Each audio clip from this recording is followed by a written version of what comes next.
Hello, campers. Grab your marshmallows and gather around the True Crime Campfire. We're your camp counselors. I'm Katie. And I'm Whitney. And we're here to tell you a true story that is way stranger than fiction. We're roasting murderers and marshmallows around the True Crime Campfire.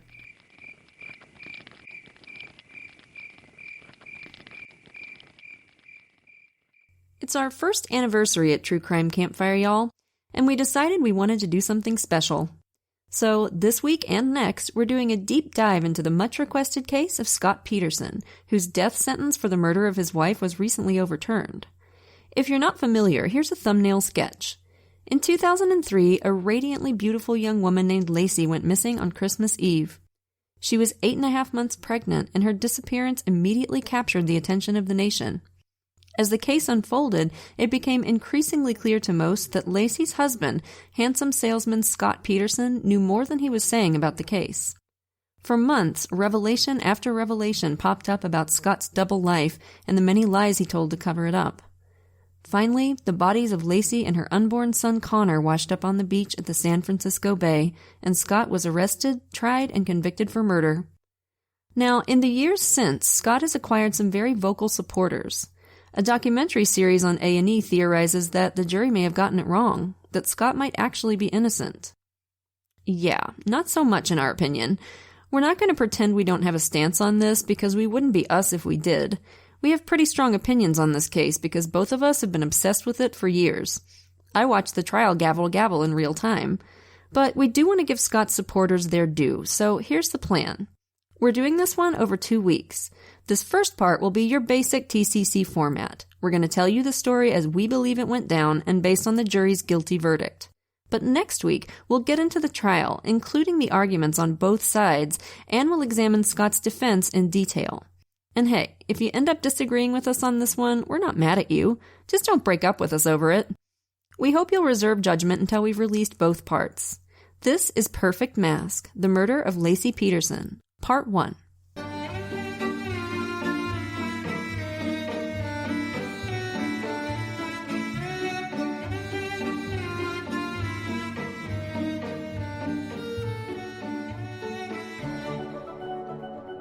So, campers, we're in Modesto, California, December 24th, 2002, 5:17 p.m. Christmas Eve. Sharon Rocha was rushing around getting ready for holiday dinner with her family that night. Everyone was due to arrive at 6, so she was making sure everything was in the oven that needed to be, putting the finishing touches on things. And then the phone rang. It was her son-in-law, Scott Peterson. He said, "Hi, Mom, is Laci there?" Laci was Sharon's 27-year-old daughter and best friend, an energetic, vibrant, beautiful young woman who was 8 months pregnant and so excited to become a mom. Sharon talked to her just about every day, but she just realized she hadn't talked to her at all so far that day, which was kind of strange. Sharon was confused. Why would Laci be here? She said, "No? Why?" Scott said, "Laci's car is at the house and the dog's in the backyard with his leash on. Laci is missing." That word, missing. It hit Sharon's ear like a wrong note in a song. Laci is missing? And like most moms would be, Sharon was instantly scared to death. Her first thought, of course, was that Laci had gone into labor. Maybe she was at the hospital? She told Scott, "Call your friends, ask them if they've seen her, then call me back." Sharon told her husband, Ron, "Laci's missing," echoing Scott's language from a minute before. And a couple minutes later, Scott called back. He said, "Okay, I checked with friends, but nobody's seen her." Sharon told Scott to try the neighbors and call her back. She was trying not to panic. She talked to Laci the night before and everything had been fine. But Scott called back a few minutes later. He'd checked with the neighbors, he said. Nobody had seen her. Laci had planned to walk their dog Mackenzie that morning, Scott said, at East La Loma Park near their house. He reminded her about finding Mackenzie dragging his leash when he got home. At this point, it was 5:32. 15 minutes since Scott's first call. Later, it would occur to Sharon that 15 minutes was awful quick to have checked with all Scott and Laci's friends and neighbors, but it didn't occur to her at the time. She was starting to panic. Sharon told Scott to meet her at the park. She called her best friend Sandy to come help her look for Laci, and when her friend pulled up a few minutes later to pick her up, she asked her husband Ron to call the police. She and her friend booked it over to East La Loma Park. For months, Laci had walked in the park every day with Mackenzie, But as Sharon arrived at the park, it hit her that this was really strange, because recently Laci had stopped her daily walks. She'd told her yoga instructor and her OB doctor that she was getting exhausted easily, and they had both told her to knock off the walks until after the baby was born. Laci had agreed, and she hadn't been walking Mackenzie lately. Not for weeks. In fact, neighbors would later confirm with police that they hadn't seen her walking the dog in a while. Sharon ran around the park, shouting for Laci. It seemed to take forever for Scott to arrive, and Sharon was surprised at how calm he seemed. She noticed he seemed to be avoiding her eyes, too. In fact, Laci's family would all notice, starting on day 1 and continuing throughout the ongoing investigation into Laci's disappearance, that Scott seemed to be avoiding them. Especially Sharon. Very strange, given how close they'd always been. Probably because of Laci's advanced pregnancy, police took Ron's 911 call seriously right away and sent officers to meet with Scott and Sharon. Okay, now, campers, here's the thing. There are a ton of details about these first few days of the investigation. We cannot possibly tell you all of them without devoting an entire season of the show to this case. It would take 5 hours. Somebody actually begged me. She's like, please just do a 6-parter. I'm like, are you serious? You know who you are, Jen. You know who you are. Yes, and we cannot. No. We'd just be basically reading you every book. It'd be an audiobook series. So what we are going to do, we're going to compromise like any healthy relationship. We're going to highlight what we consider to be some of the most important things that were said and done in those early days. It's not everything. If you want the full story, the best book to read is probably Catherine Cryer's A Deadly Game, which is fantastically detailed. So if you wonder at any point, well, why didn't the cops do this or why didn't they do that? It's very likely that they did, but we just didn't have time to tell you about it. We just wanted to be clear about that since we have to leave out a ton of stuff. Okay, so Scott told the first investigator on the scene at the park that he'd last seen Laci at 9:30 that morning before he'd left to go fishing. He said she was planning to walk the dog, then go to the grocery store, and then bake cookies. When he left the house, he said, she was mopping the floor. He'd come home to find Mackenzie dragging his leash in the backyard and the house empty. He said he didn't know if Laci's purse was still in the house. Investigators found the front door of Scott and Laci's house unlocked. Here are some things they noticed during that first walkthrough. The place was decorated for Christmas with gifts under the tree. A throw rug was bunched up on the floor against the patio door. The officers felt that it looked like something had been dragged across it. A carefully decorated nursery for the baby Laci was expecting. A mop bucket and 2 mops leaning against the outside wall by the side door. The mop bucket was still wet. No ransacking or obvious signs of a burglary. Also, on the Petersons' bed was one of those really fluffy, poofy down comforters. The investigators noticed that in the middle of that comforter was a big dent. It looked very much like a person had lain across the bed to create it. When Scott arrived back at the house, he found Laci's purse hanging in the bedroom closet. Her wallet and keys were in it. Scott said nothing seemed to be missing from the house. He told them Laci had been wearing expensive jewelry when he left that morning. Diamond earrings, a diamond necklace, and a pricey watch. The officers asked Scott where he'd been all day. He said fishing. Without being asked, he showed them a receipt that said he'd entered the Berkeley Marina at 12:54 that afternoon. One officer asked, what did you go fishing for? No response. Weird. Well, what did you use for bait? Some type of silver lure. Okay. Scott said he kept his fishing gear at his company's storage facility. If you've ever talked to a fisherman, like a serious fisherman, you know that this is immediately weird. I went to grad school with a guy that tied his own flies, and he could talk for hours about how each lure was different and what it was meant for. Like, fishermen are like target moms. Sounds exhausting. So then he started to rattle off all his movements since leaving home that morning. He'd gone to his company's warehouse, he'd faffed around doing work stuff and cleaning and assembling some new tool he'd bought, and then finally hitched up his boat and headed to the marina at 11:30. The detectives wondered, he said he decided to go fishing 2 hours earlier than that? It was Christmas Eve day. He said he had errands to run before dinner with Laci's parents at 6, but he messed around for 2 hours at the warehouse before heading out for the 90-mile trip to the marina? Seemed a little odd, but okay. In fact, Scott's half-sister Ann Bird later said that Scott's fishing story surprised her from the start. Laci tended to order Scott around like he worked for her, like in a good-natured way. Everyone who knew her said that she'd had a honey-do list a mile long on the day before Christmas. Lead Detective Al Bracchini, who I like to call Detective Broccolini because I am a weirdo, had Scott start over from the very beginning of the day. So he said, okay, they woke up. He wasn't sure what time. Laci got up first. She had to eat first thing or she'd get sick because of the pregnancy. He laid in bed until around 8, got up, showered, watched a little bit of Laci's favorite show, Martha Stewart. He said they were making meringue cookies. Bracchini noted Scott didn't mention either of them making the bed. He asked when Scott made the decision to go fishing, and Scott said he decided that morning that he would either play golf or go fishing. It was too cold to golf, he said. I'm sorry, what? Okay, so it's too cold to golf, but zip-zopping along the ocean in a speedboat with the salt spray in your face is A-okay, right? That's a bit odd. And in fact, the investigators later found out that Scott had told Ron, his father-in-law, that he had gone golfing that day, not fishing. For the first time, but most definitely not the last, they'd caught him in an outright lie. The theory here is that when it occurred to Scott that people had seen him and his truck and boat at the marina, he had to change his story on the fly. He'd originally planned to say he was golfing. Scott now said he was fishing for sturgeon, specifically trawling for them. Later, police determined that he hadn't brought the right equipment for that kind of fish. It was the wrong season to fish for sturgeon.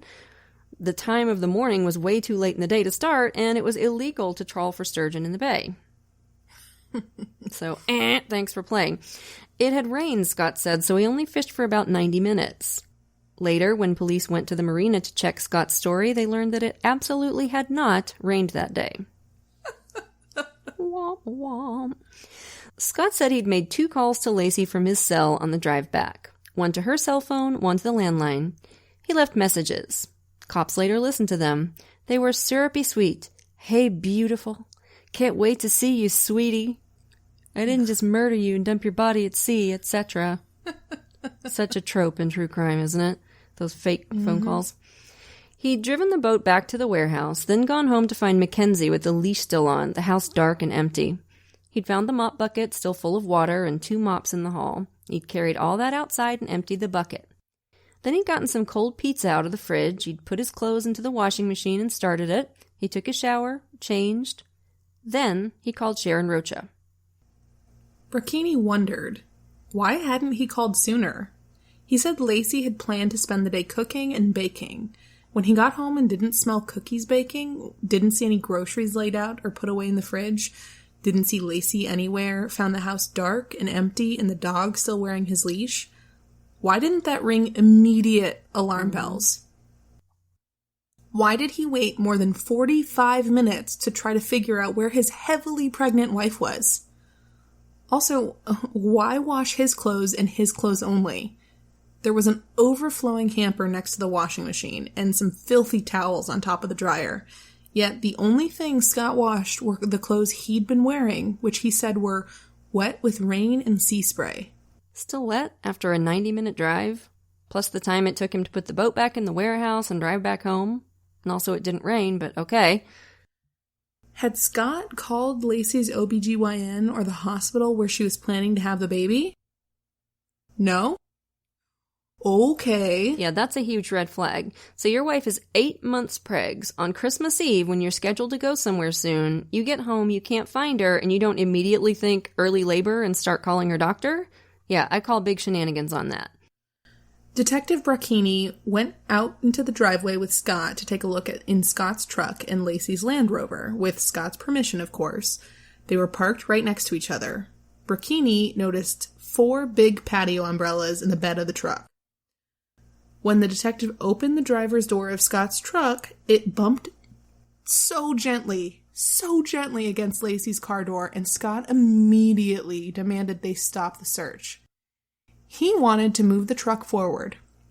Bracchini said, No, we'd rather not move either vehicle right now.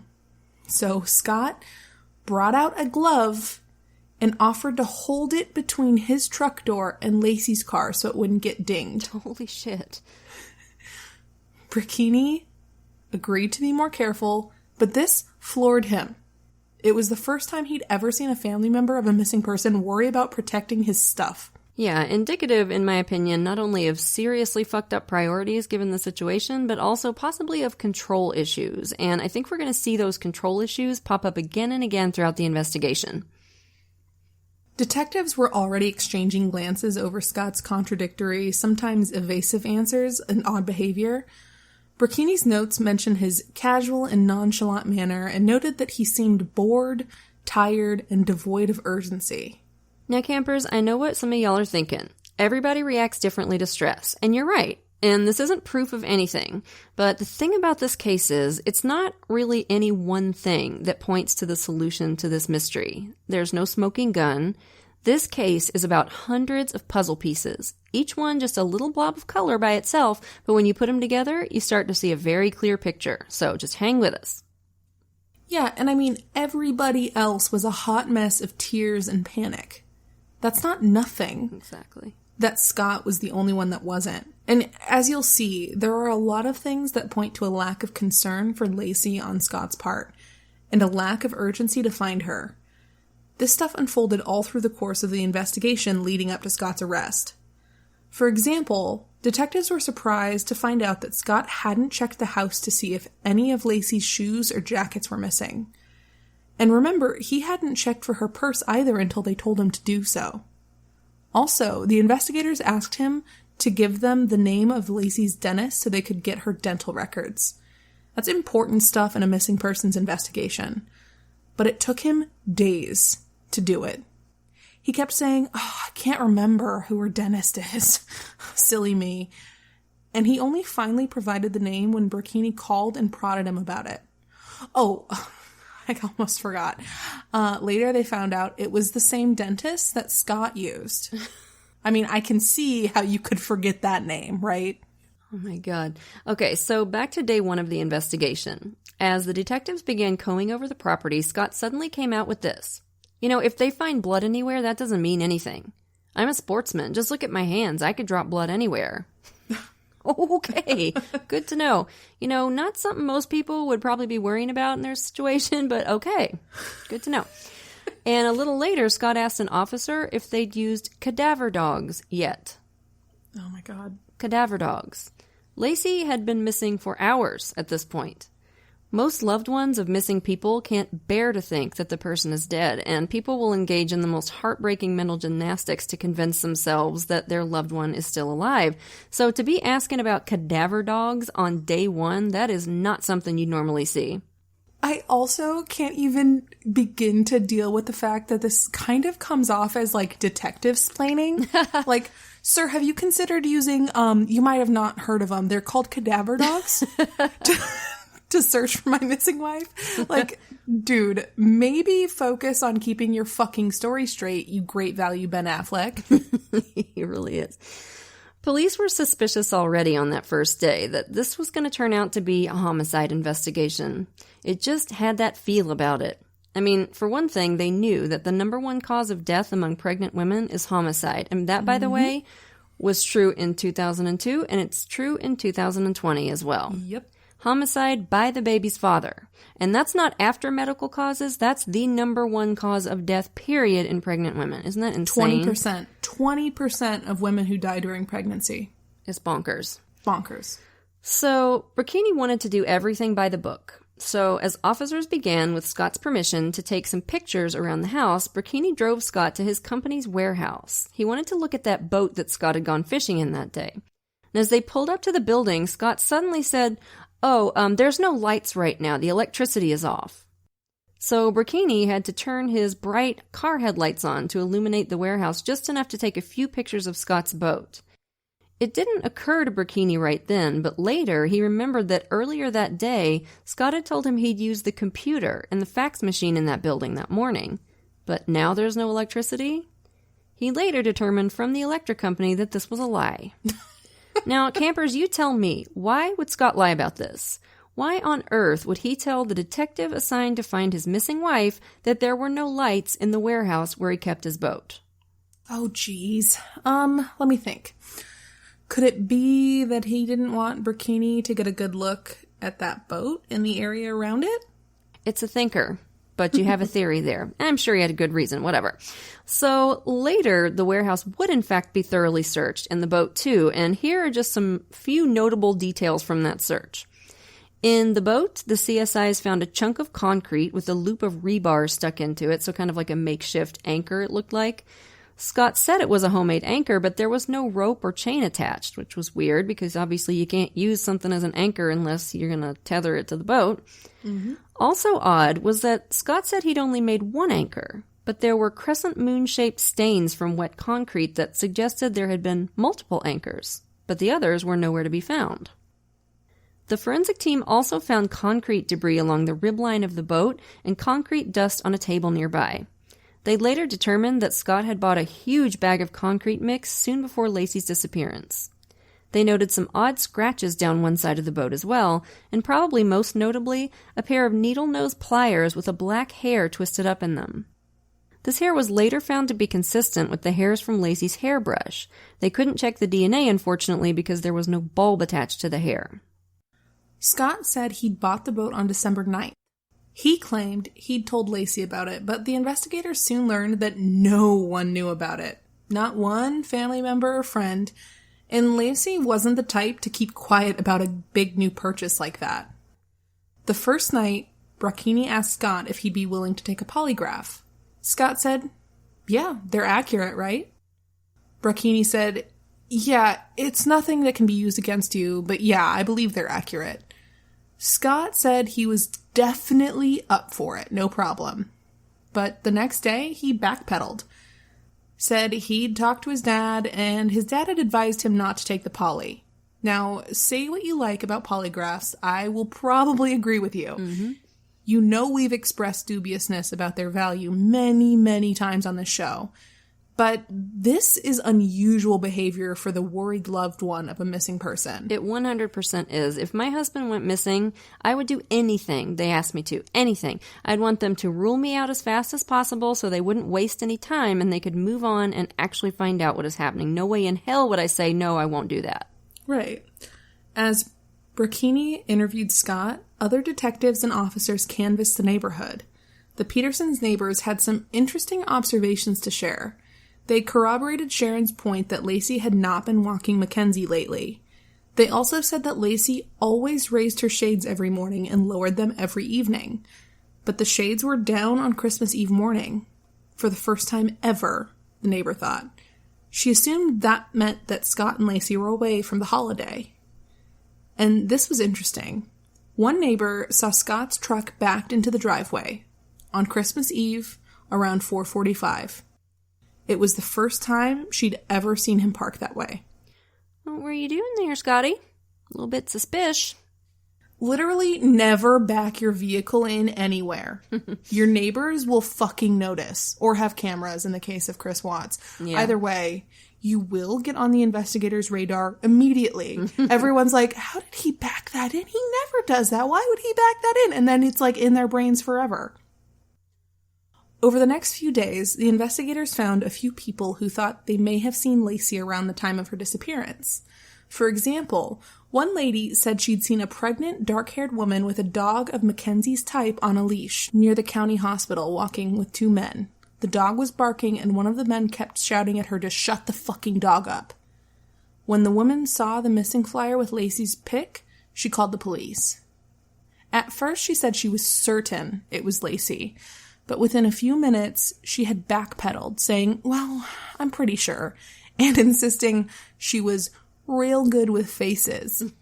She also said the woman was wearing black pants and a white shirt. When Laci's body was eventually found, she was wearing white pants and a bra, not black pants, not a white shirt.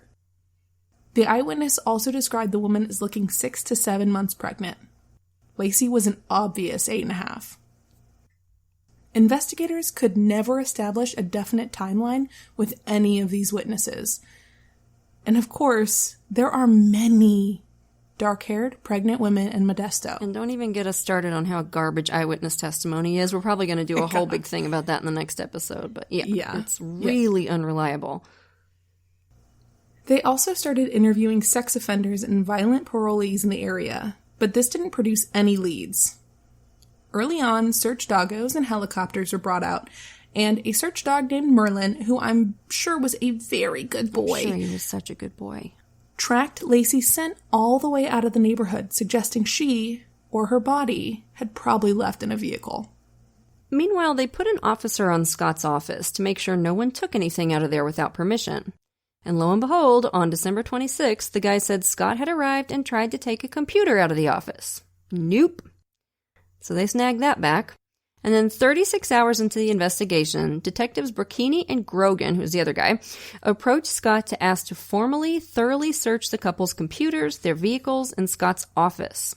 They said, look, this could help us find out if there was something Laci was keeping under her hat, like a stalker or something. This could help us find her. So Scott took the consent forms and he read through them very carefully, and then he said, you don't expect me to sign these right now, do you? I'm going to have to consult with an attorney before I sign anything.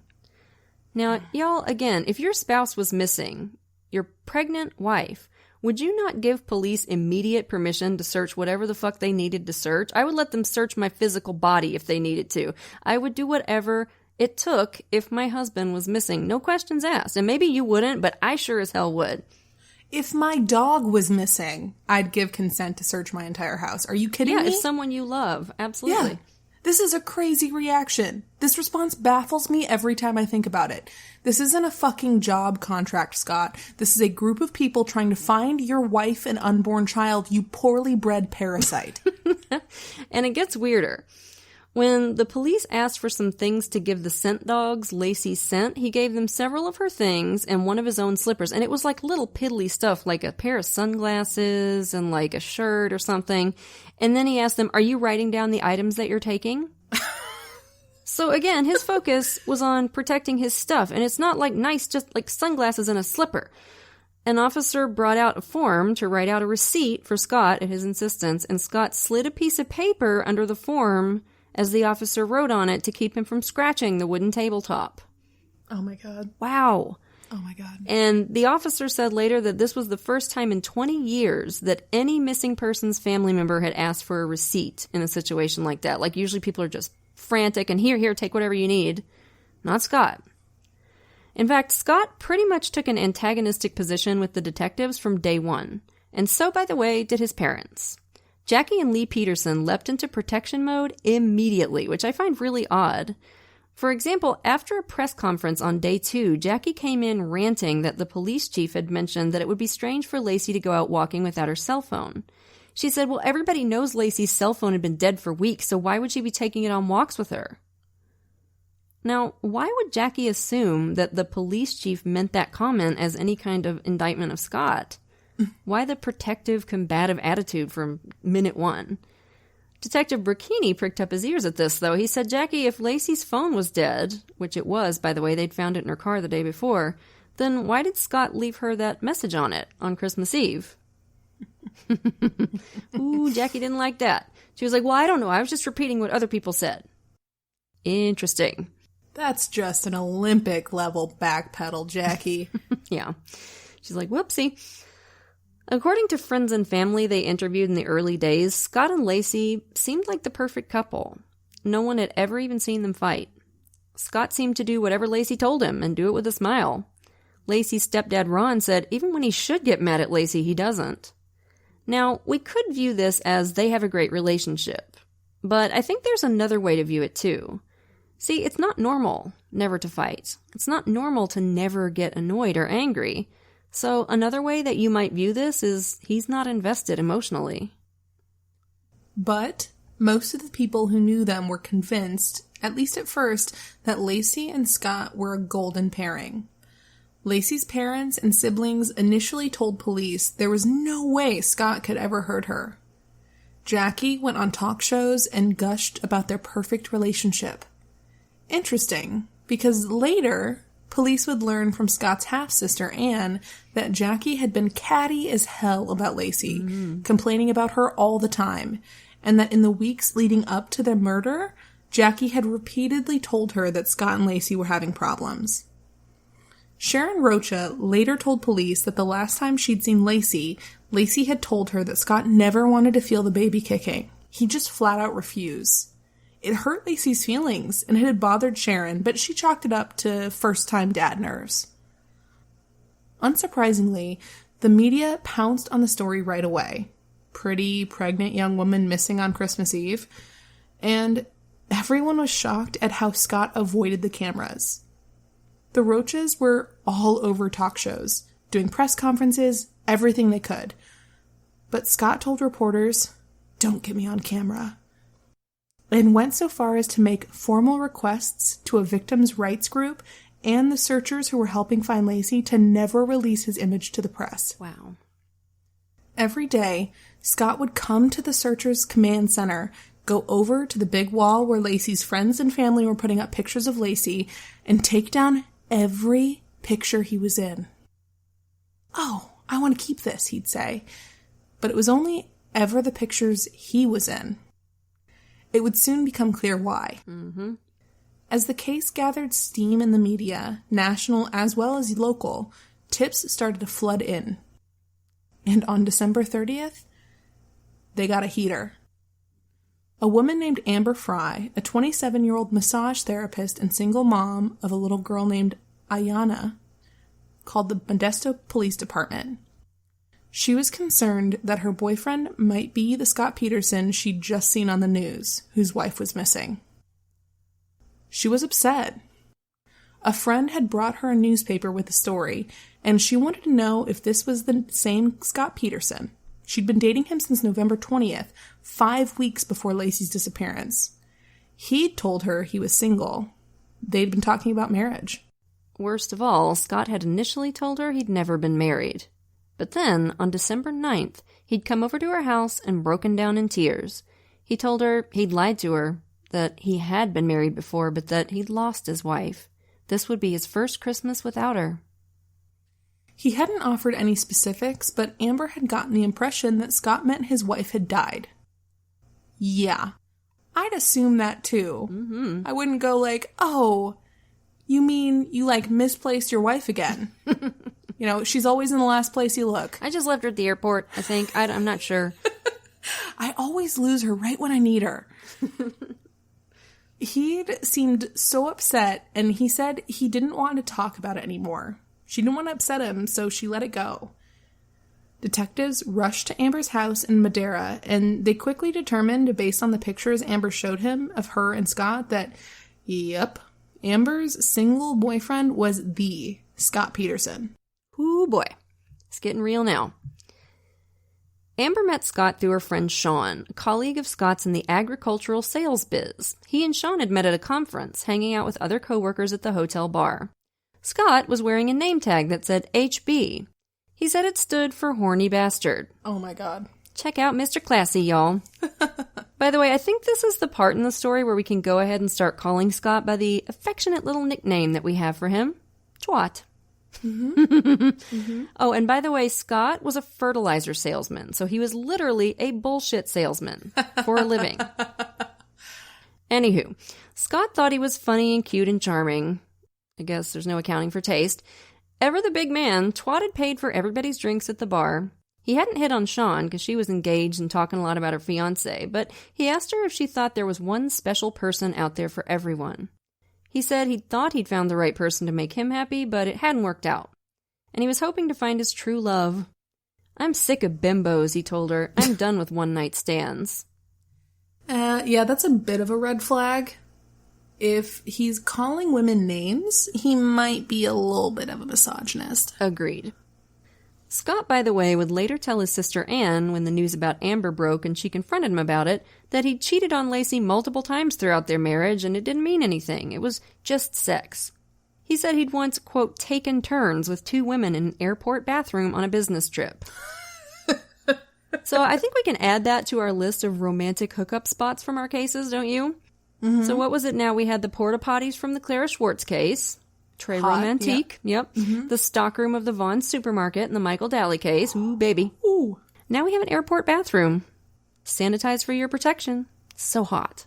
I don't know what airport bathroom you've been in lately that was sanitized. Well, I guess it's been a while since I flew anywhere. You might be right. They're not exactly what I would call sanitary, and the smell, It's like stress shits and despair. Oh my God, gross. Okay, remind me not to fly ever again. Anyway, so predictably, Twat spun Sean a whole big web of lies about where he lived, etc. And for some reason, Sean liked Scott. And after quite a few phone conversations with him about both personal and business things, she set him up with her friend Amber. He promised her he wasn't a cad, because apparently he'd been watching movies about the flippin' Count of Monte Cristo or something, and assured her he wouldn't hurt Amber, who had apparently been hurt a lot before and did not flippin' need it to happen again. And Sean told him that, and this is what he does. And oh man, his and Amber's first date, y'all. Whoo, Scott pulled out all the stops. Got a hotel room, pulled the old, hey, could you just come up to my room for a minute before we go out so I can change real quick? And once they got up there, she saw he'd ordered champagne and strawberries and bought her like a shit ton of roses, which was his MO, as we'll see later. Just charmed the pants off her, both figuratively and literally. Can we say love bombing? Right? Yeah. Amber did not stand a chance, and they hit it off big time. And it was all going great until in early December, Sean met another colleague of Scott's, and he came up in conversation. And as they talked, two giant red flags came blazing out. First, Scott had told this dude that he was independently wealthy, that he'd sold his own business in Europe and come to Modesto to start TradeCorp, which is the name of Scott's company, but Scott was most definitely not the owner. He was just a lowly fertilizer salesman.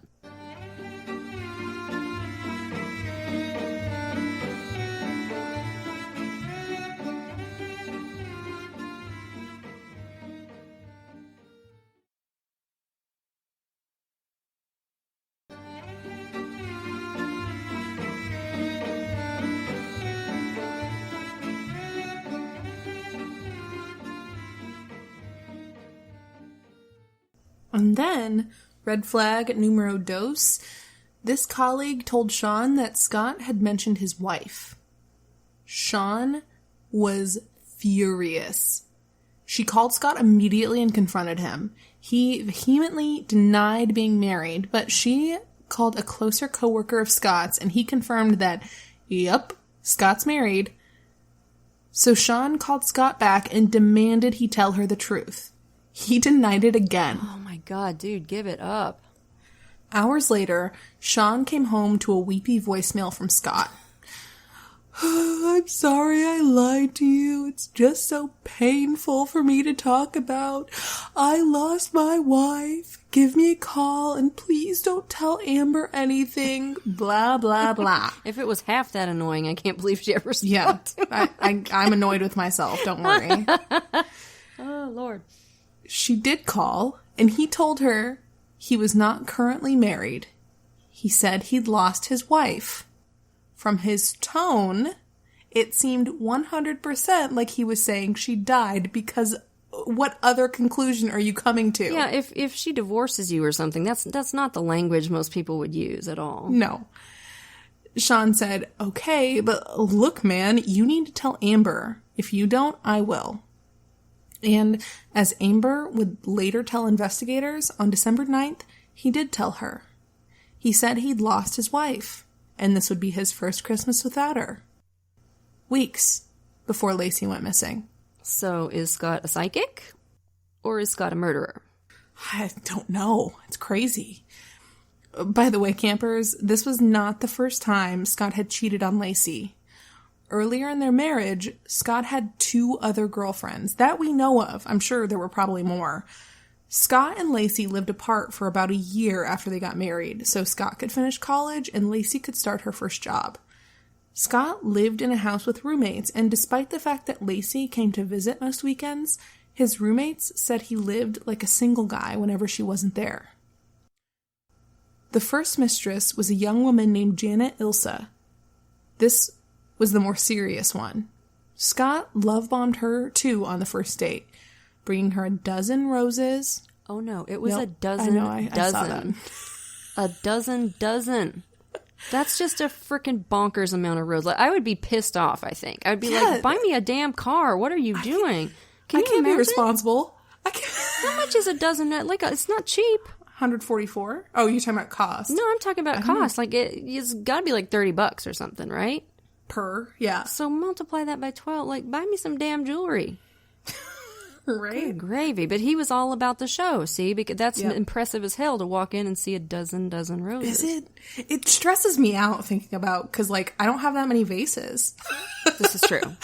I don't have, like, is my cat gonna eat those roses? Like, that's where my brain goes. Not like, oh, how romantic. But most people aren't complete weirdos like we are, okay? No. I'm like, most girls would like a dozen roses. I guess. I don't know. A dozen. So he showered her with gifts and affection, moved really fast emotionally. She'd fallen for him head over heels. He made her feel like she was the only woman in the world when they were together. Janet was vegan, and Scott even stopped eating meat for her. Or at least, he pretended to. At that conference where he met Sean, he joked with her that he once stopped eating meat for a girl because the sex was so great, but that he'd only avoided it when they were together. Whenever she left, he'd have a burger. Yeah, Scott is most definitely a chameleon.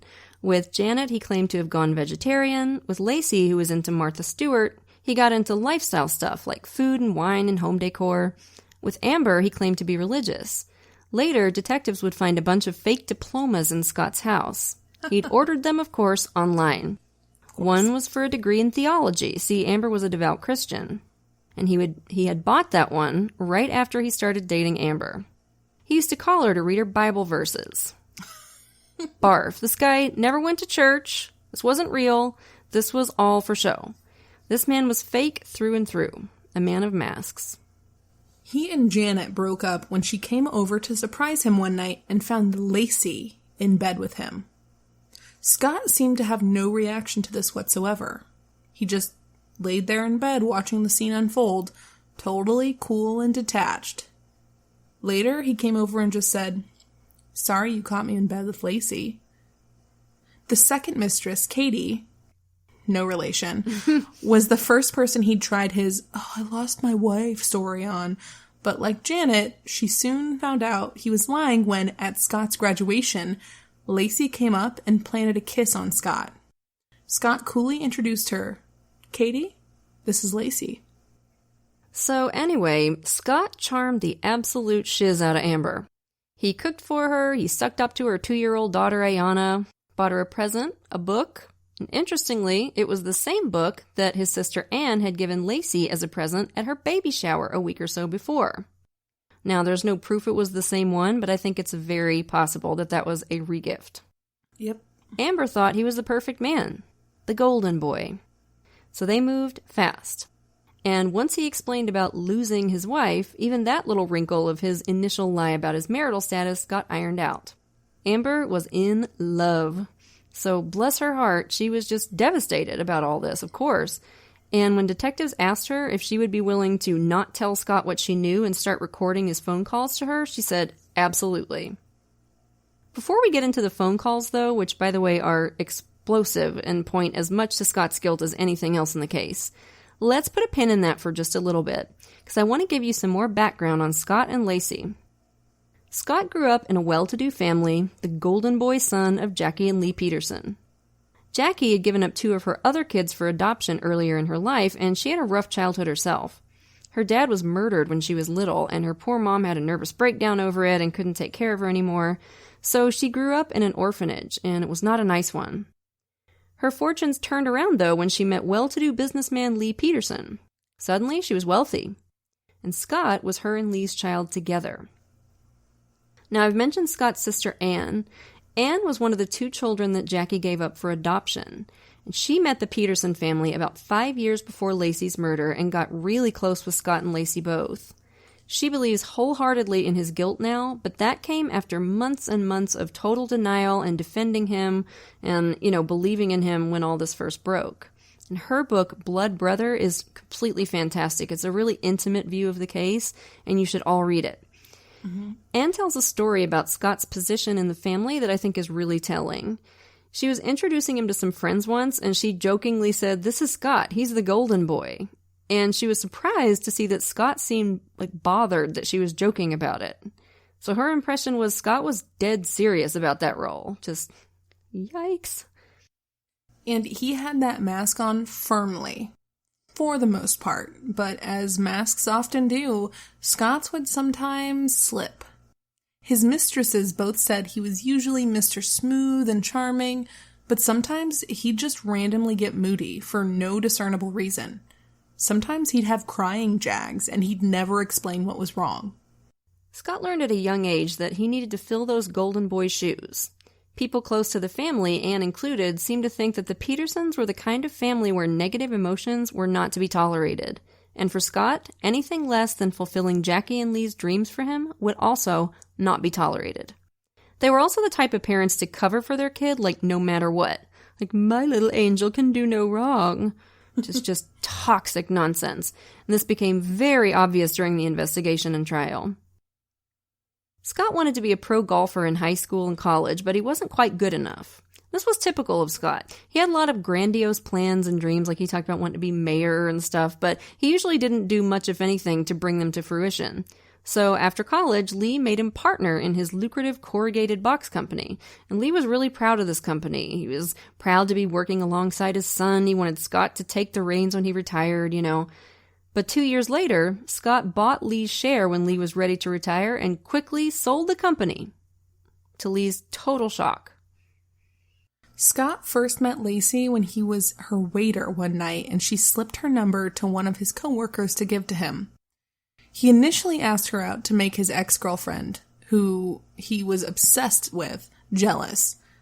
Laci figured this out at one point and was really hurt.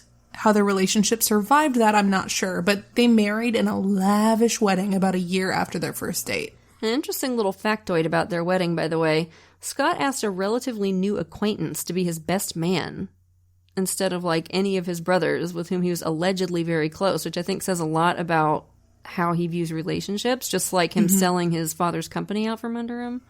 Yeah. By the way, that first date was a boat trip. Laci got horribly seasick, and that was the last one of those. Remember how Scott said Laci knew all about the new boat? Was all enthusiastic about the new boat? Yeah, Laci didn't want a boat. Laci hated being out on the water. Laci was vibrant, funny, fun to be around, huge megawatt smile, loads of friends close to her family, but she's had some darkness in her past that I think made her a prime target for Scott. Her dad left when she was a kid, and before that, there was a lot of traumatic stuff between her parents. Then Laci got into an abusive relationship with a guy who ended up in prison for assaulting his next girlfriend, and who, creepily, kept her picture in his cell. Yeah. Laci needed things to be pretty and nice. In college, she majored in ornamental horticulture. She loved flowers and decorating and Martha Stewart. She desperately wanted that perfect family, and I think she was ready to accept the fiction that was Scott Peterson. Yeah, I get the impression that their relationship was very much based on surface things, like food and wine and home decor and kind of acquiring wealth and acquiring things. They both wanted to be wealthy and upwardly mobile, and Anne Bird in her book makes some observations, which granted are in hindsight, about how a lot of their conversations seemed to be about the food or the decor or the flowers or the house, or gossip about mutual friends. It was never deep stuff, and it was nothing ever negative. It was always just kind of up and positive. Yeah. Shallow a little bit. Both Scott and Laci were big spenders, and they didn't make enough to support the lifestyle they wanted. So they had a fair amount of credit card debt, and they often asked Jackie and Lee for help. Jackie and Lee gave them $30,000 for a down payment on the house, paid for Scott's $23,000 a year membership to the country club, which is just obscene. Must be nice, jeez. And, there's more stuff like that, where they just kept giving them money. They'd recently splurged on all new furnishings for their house. Laci got regular expensive spa treatments, mani-pedis, salon hair treatments, etc. When she got pregnant, she announced she wanted to quit her job and be a stay-at-home mom. And she wanted both a new, bigger house and a new car. Laci was genuinely caring and fun. She was a smart person, driven. She could also be a little bit exhausting to be around, and this is according to the people who loved her most, her family and friends. We mention this only because we think it may help explain what happened. I suspect Scott was simmering with some deep-seated anger for years before the murder. She talked so incessantly that people would literally have to just leave the room to escape her, and sometimes she would follow them. She'd follow Scott to the bathroom and stand right outside the door, continuing to talk as he used the restroom. Oh my God, yeah, I'd have to shut that down right away. Also, everyone agreed that Laci pretty much ordered Scott around like an employee. Like, it was in a good-natured way, not a bitchy or mean way, but still. Some of her friends said they wished their husbands were more like Scott, because he would do whatever she asked, when she asked, with a smile and no complaints. Always the golden boy. He'd had a lot of practice growing up with Jackie. So those are some examples of the stressors in their marriage, and then there was impending fatherhood. Scott had once told his mistress Janet Ilsa that he never wanted kids, and he didn't usually get real emphatic about stuff, but he was unusually emphatic about this. He said kids would interfere with the lifestyle he wanted no part of it. And later, he told Amber Fry he wanted to get a vasectomy, that she and Ayanna would be all the family he'd ever need. When Laci got pregnant, he told family members he'd been kind of hoping for infertility. He told Sharon that he'd just turned 30 and was going to become a father the same year. He said, "I think I might be having a midlife crisis." She took it as a joke at the time, figuring if he hadn't wanted kids, he wouldn't have allowed it to happen. Multiple people have noticed how uncomfortable Scott seemed to be around children, but once Laci got pregnant, Scott quickly reaffixed that perfect husband mask and seemed enthusiastic about it. If people were watching, he'd rush over to feel the baby kicking and said he was looking forward to playing catch with the little guy. He said this last part to his sister Ann Bird, who said she was surprised by how flat his affect was when he said it. She said it seemed forced and insincere. But at the time, she just, again, put it down to first-time father nerves. And this is interesting. Laci had had a tumor removed from her abdomen as a child, and the surgeons had had to remove one of her fallopian tubes. And I wonder if this is one reason Scott chose her as his wife, because he may have mistakenly thought she would be infertile. Okay, so back to Laci's disappearance and back to Amber. I'm not going to go into all the calls she recorded for detectives because there are way too many. I'll just hit a few high points. So, seriously, buckle up for this, y'all. Alright, so it was New Year's Eve. Laci's family was hosting a candlelight vigil for her that evening. Scott was there, staying away from the cameras as usual, because he doesn't know that Amber knows yet, right? And while he was there, he called Amber and told her he was in Paris. Because, see, he had told her before Laci disappeared that he was going to spend Christmas in Maine with his parents and then go to Europe for work, and that he wouldn't see her for a little while, but he'd call her whenever he could. So, here he is at his wife's candlelight vigil on his phone saying, "I'm at the Eiffel Tower, this crowd is huge." And man, he spun her a whole little story. He talked about the quaint little cobblestone streets and the awesome fireworks and his work friend Pascal from Spain. He made up a whole dude named Pascal who had supposedly joined him and his, work buddies to go out for the evening. And all this while a candlelight vigil is going on for his missing, pregnant wife. And before they hung up, it was a bad connection, he said he'd call her back soon. He told her to think of a New Year's resolution to tell him later. He said, "Talk to you soon, baby." He said, "Amber, I miss ya." Now, just, come on, people, just, come, please. Why in God's name would an innocent man do this? He just wouldn't. He just wouldn't, y'all. He just wouldn't. Yeah, the dichotomy between the tragedy and the romance is so startling here, and I think it's unbelievably scary and creepy. Oh my God. He is standing at an event for his wife, who still hasn't been found, and painting this vibrant, beautiful picture on the phone, creating it out of whole cloth. What kind of person has the ability to lie like that? A scary one. Terrifying. This is the scariest thing I've ever heard. I say that a lot, but genuinely, this is the scariest fucking thing I've ever heard. In a later call, Scott said, "I could care for you. We could fulfill each other." He talked about being a family with Amber and Ayanna. He talked about what to do for Amber's birthday in February and Ayanna's third birthday around the same time. They talked about Scott meeting Amber's parents. He told her he was reading books by Jack Kerouac. He said, I never had a prolonged period of freedom like that from responsibility, which, fuck off. Your parents have basically written you a blank check for your entire life. Right? Scott Peterson, more like twat privileged son. Oh, no. Such a dad joke. So good. But seriously, go fuck yourself, actually. Like, don't stop any... Just as a note, any dude that romanticizes Jack Kerouac, red flag. Unless he's in high school or college, and then you can give him a pass. Yeah, he gets a pass. Required at that age. Grown man that's like, oh, I wish I was a beatnik. Fuck off. No. I'm going to go on the road with my rucksack. My beret. He joked on this phone call about his cracking knees. He told Amber she was sexy. And that he liked that she seemed to have good self-confidence. At one point, Amber started crying, mourning, I'm sure, the relationship she thought she had. And Scott said, don't ever be sorry for sharing. I'm here for you. Ugh.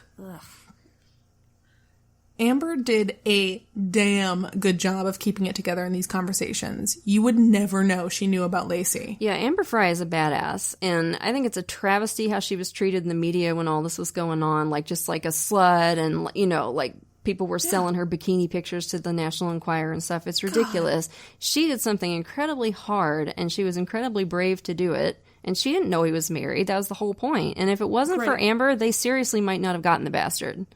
Yeah. So... good going, Amber. Yeah, hats off to you. You're a bad bitch, but in a good way, Amber. Yeah, exactly. Detectives soon heard from the earlier mistresses, too. And Janet had some very interesting stuff to share. Scott had been obsessed with his dick.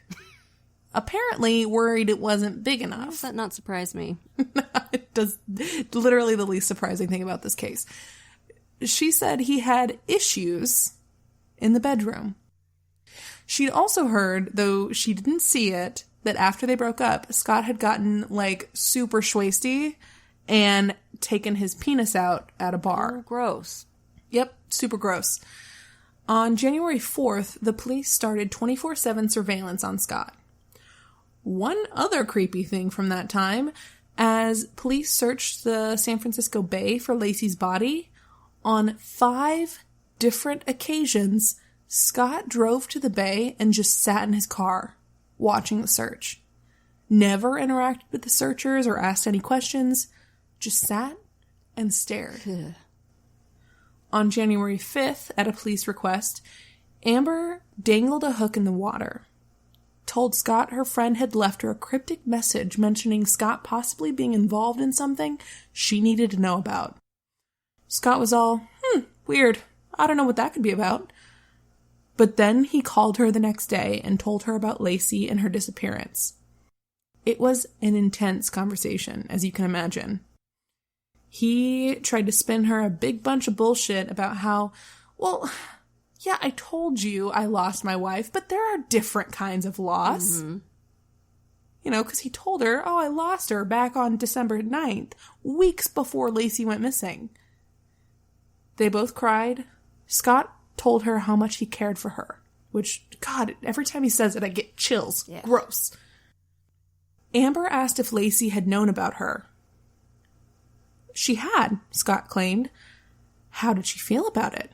Fine, Scott said. Fine. Yeah.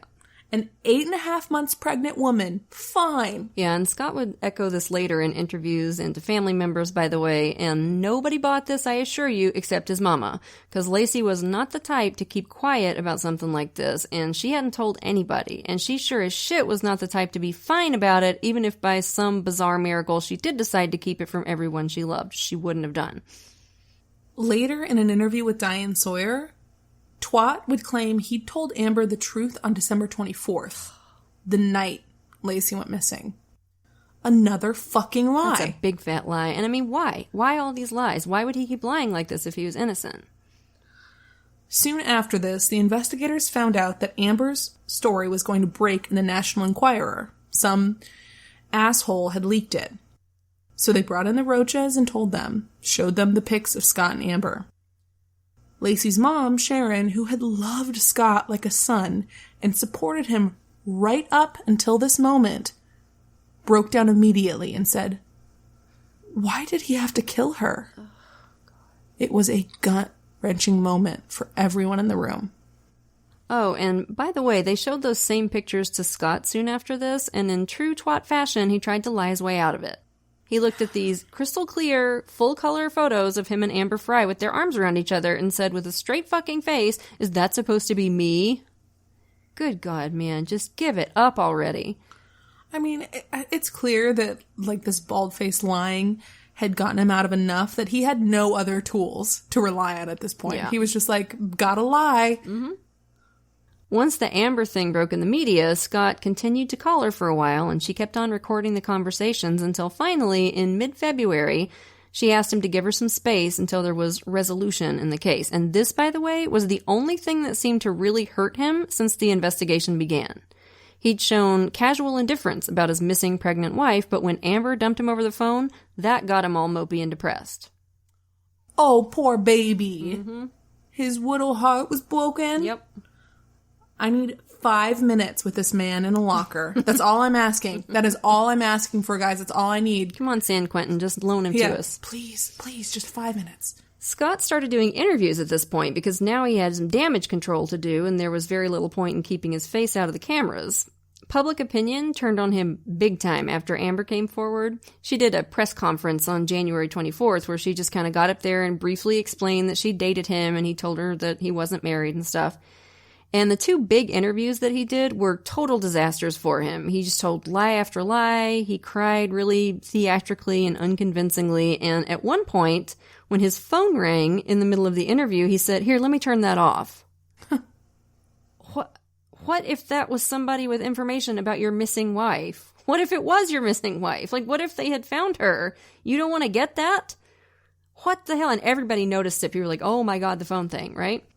Mm-hmm. As the investigation continued and his relationship with Amber started to fall apart, Scott stayed with his sister, Ann Bird, who became increasingly convinced of his guilt as she watched him just kind of sail through his days, seemingly unconcerned about his wife. Never saying he missed her or loved her, never seeming to break down, never even mentioning the baby, who they had already named Connor, by the way. Taking every opportunity to party and hit on her college-age babysitter, seeming totally uninterested in the searches. And the babysitter was massively creeped out by him. One night he came over and made what he called flirtinis for her and hit on her so much that she got uncomfortable and left. What is with these wife murderers and their inability to keep it in their pants? Mm-hmm. Just for like a few months, dude. I know you can do it. You can touch your own dick for a little while. Anne's experience of him all through Laci's disappearance, right up until his arrest, was that most of the time he just seemed like a guy without a care in the world. He certainly didn't seem to be a man in grief or despair or even under much stress most of the time. And one evening at Anne and her husband's house, they were watching news coverage of the search for Laci, and Scott said, "They're looking in the wrong places."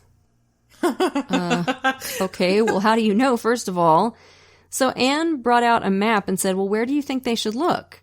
And she tried to get him to think of places Laci might have gone, places they'd been together in the past, but Scott just seemed, like, disinterested. He seemed annoyed. And eventually, when she pressed him, he just kind of irritably pointed to a random place on the map. It was like a ranch that they'd once been to together, and he said, maybe there, and then he just went back to his wine. Anne just couldn't understand it. As Laci's family desperately searched for her, these seemed to be Scott's priorities. He sold Laci's Land Rover in late January. The owner of the dealership thought this was so fucked up that he just gave it back to the Roaches.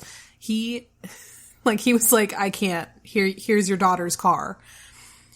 Scott met with a realtor about selling his and Laci's house a month after she disappeared. How do you know she's not coming back? A month. Scott threw his and Laci's wedding album in the trash can while Laci was still missing. Police found it during a search. He upgraded his cable package to include a hardcore porn channel. Oh, that's nice. Mm-hmm. He traveled to LA with Ann Bird and buddied up with her wealthy Ferrari-driving friend Charlie to the point where it was embarrassing to Anne. Oh, and there's a really interesting story about that. Scott was paying for drinks at the bar all night, and at one point, Anne's friend noticed a shit ton of pesos, Mexican currency, in his wallet. Now, why would he have that in that quantity? Mm-hmm. Thinking of going to Mexico for some reason, Scott? At another point that night, one of Anne's friends got just drunk enough to just straight up ask Scott if he killed his wife. The question did not seem to faze him. He just said, "No, I loved my wife." Past tense. Past tense. He grew a goatee and bleached his hair, and lied to Anne that his hair had gotten like that because of swimming in a pool, not because of intentional bleaching. Uh-huh. One night, he went out to a gay bar with a gay relative, and he came back to Anne's house looking all kinds of bummed out. The gay relative told Anne Bird that Scott had gotten a little too drunk and was acting all kinds of obnoxious, and that he was bummed because nobody had hit on him. Oh, my Lord. Scott confirmed this the next morning. He wasn't kidding. He felt for sure some dude would hit on him. Jesus, Murphy. Narcissist much? Settle down, man. Your wife is missing. Yeah. This is every straight man's fear, by the way. And it's like, the gay guys don't want you. See? God. On February 10th, Laci's due date, and coincidentally, Amber Fry's birthday, Scott left a birthday gift under a bush for Amber. A copy of Norah Jones' album, Come Away With Me. Which, damn it, was my husband's and my wedding song, which really super pisses me off. I'm sorry. Yeah. There was another candlelight vigil that night. Scott didn't bother to go. Jackie became more and more unhinged as the investigation went on, ranting about the media and the police, calling Amber a bimbo, railing against the detectives. When Anne confronted Jackie about Scott's affair, and especially the Eiffel Tower call from the candlelight vigil, Jackie said, "So, Scott's been to all those places in Paris." Wow, Jackie, not the point, sugar. Jeez. And Jackie also referred to Sharon charmingly as that evil woman, Sharon being Laci's grieving mother. Wow. And after the story about the babysitter and flirtini night got leaked to the National Enquirer, Jackie and Lee called to tell Anne to tell the police that none of that ever happened, or that she just didn't recall. Real nice. Real nice asking your daughter to lie to the police during a missing persons investigation. And she and Lee went on Barbara Walters and made total fools out of themselves, talking about how men cheat on their pregnant wives all the time and it doesn't mean anything. Yeah, quick question to Jackie and Lee. If all the other sons were jumping off a cliff, would you be okay with Scott going too? Only if he did so spectacularly, because he's the golden boy. Mm-hmm. And Lee, interestingly, described Scott in that interview as too good to be real. Yeah, exactly. Detectives were becoming increasingly convinced that Scott was guilty, but they still didn't have a body. They were surveilling him. They had a GPS tracker on his truck, and he was amazingly good at avoiding the tail, like better than some of the drug lords that Burkini had chased when he was in narcotics, which is creepy. Yes. And at one point, there was a false alarm when the body of another pregnant young woman was found, but it wasn't Laci. And then on April 13th, a dog walker discovered the body of a full-term baby boy on the north side of the San Francisco Bay. And then the next day, a woman's legs and torso washed up in the same area. The same area, in fact, where Scott had been fishing the day Laci went missing. The coroner sent the bodies to be identified, which would, of course, take some time. Meanwhile, after his LA trip with his sister Anne, Scott snuck over to Anne's parents' house while they were away in Europe. He stayed there off and on during the investigation, and he still had a key. But he didn't tell Anne or her parents, and he didn't have permission to be there. This was right after the bodies were found, while everyone was waiting on the IDs. It seems Scotty wanted a place to hide out from the media. Yeah, and while he was there, a young woman who was supposed to be coming and checking on things for Anne's parents came in and found him just sitting there on the computer. And, I mean, he was all over the news at this point, so she knew immediately who it was. Can you imagine how freaking creepy that would be? Like, this guy who's suspected of killing his wife. So she was enormously creeped out. And Scott got, like, way too close to her and was being really, like, intense and creepy. And she said one of the things that she usually did for the family when they were gone was to feed their cat, but that they didn't have the cat anymore. She was just kind of nervous and she was making small talk. And Scott blurted out, "Did you kill the cat?" Did you kill the cat? And this poor woman just basically frickin' ran for it, and I don't blame her. Like, she just was like, nope, and she just turned around and left.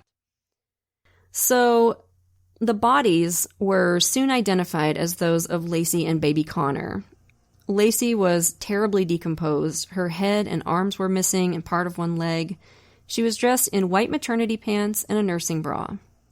The baby, in contrast, was almost perfectly intact, suggesting that the fetus had been protected inside Laci's womb for most of her time underwater and had only emerged because of her decomposition, which is a sad phenomenon that they call coffin birth, which is really, but it happens. Scott's defense would later claim that Laci's missing limbs and head indicated that she'd been dismembered, but no, this probably happened because there were places where Scott had attached anchors to her to weigh her down, and as she decomposed, the extremities were basically torn off as her body rose and pulled against the anchors weighing her down, which is horrible, I know, I'm sorry. Because of the condition of her body, the medical examiner couldn't determine cause of death.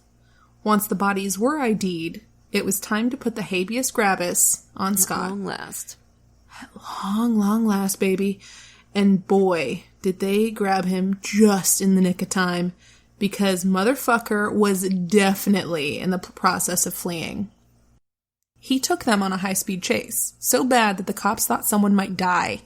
He was driving like an absolute maniac, right in the direction of the Mexican border.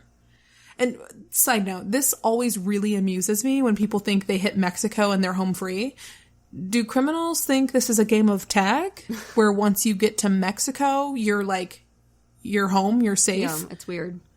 Mexico and the U.S. have an extradition treaty. Oh, yeah. They go nab people all the time in Mexico. Yeah. It was confirmed in the 70s, y'all.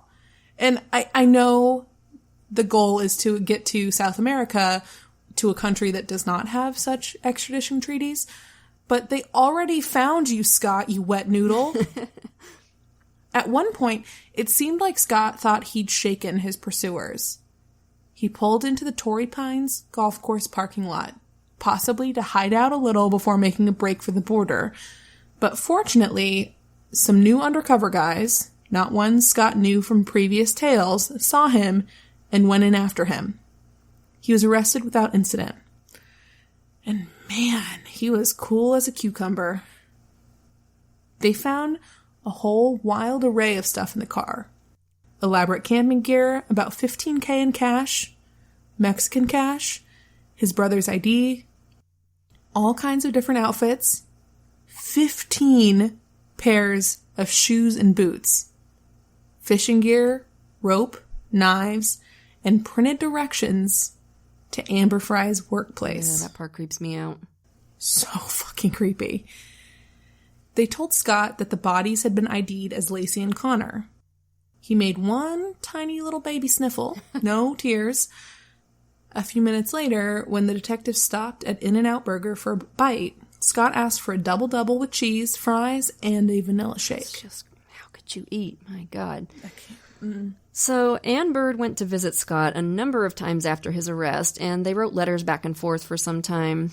At no point did Scott ever break down about how much he missed Laci or that he was sad that she was gone. And at one point, Anne said, "You must really miss Laci," like trying desperately to get some emotion out of him. And he was just like, yeah, just totally flat. And it wasn't long after that Anne finally realized her beloved brother was guilty. He'd been looking up tide patterns on his computer a week before the murder. And remember how we told you he bought that boat on December 9th? The boat that it seems clear Laci never knew he had? Well, December 9th was the day he confessed to Amber Fry that he had been married but had lost his wife. So, Scott was behind bars now. Soon, his trial would begin, and it would be one of the most highly publicized trials in American history. Scott scored a high-powered, high-dollar attorney, Mark Garagos, who promised the media that he was going to prove Scott stone-cold innocent. Garagos put forward various sensational theories of the crime, a satanic cult, a pair of burglars, and whatever the outcome of this trial was going to be, everyone knew it would be a hell of a thing to watch. Meanwhile, the Rocha family were reeling with grief. Okay, so we're going to stop there for now, campers, because as part of our 1-year anniversary special, we're doing a deep dive into this case. Next week, we'll focus on the trial, the defense's arguments, as well as some of the newer arguments that Scott's supporters, because he has them, have put forth in recent years. We'll also get a much closer look at the evidence against Scott, since we focus mostly on behavioral evidence in this episode. Next week, you'll get to sink your teeth into some forensic stuff, too. And we'll tell you our theory of how the murder happened. So hang in there for a week, and we'll wrap this puppy up. And hopefully once we do, y'all will agree with us that this man is the guiltiest guilt face in all of Guiltvania. So that was part of a wild one, right, campers? You know we'll have the rest of it for you next week. But for now, lock your doors, light your lights, and stay safe until we get together again around the True Crime Campfire. And we want to send a shout out to a few of our newest patrons. Thank you so much to Paloma, Laura, Lizzie, and Christine. We appreciate you to the moon and back. And if you're not yet a patron, you're missing out. Patrons of our show get every episode ad-free at least a day early, sometimes more, plus an extra episode a month and a free sticker. We've also got these rad enamel pins while supplies last for patrons in the $5 and up categories. So if you can, come join us. You can follow us on Twitter at TC Campfire, Instagram at True Crime Campfire, and be sure to like our Facebook page. If you want to support the show and get access to extras, please consider becoming a patron at patreon.com/truecrimecampfire.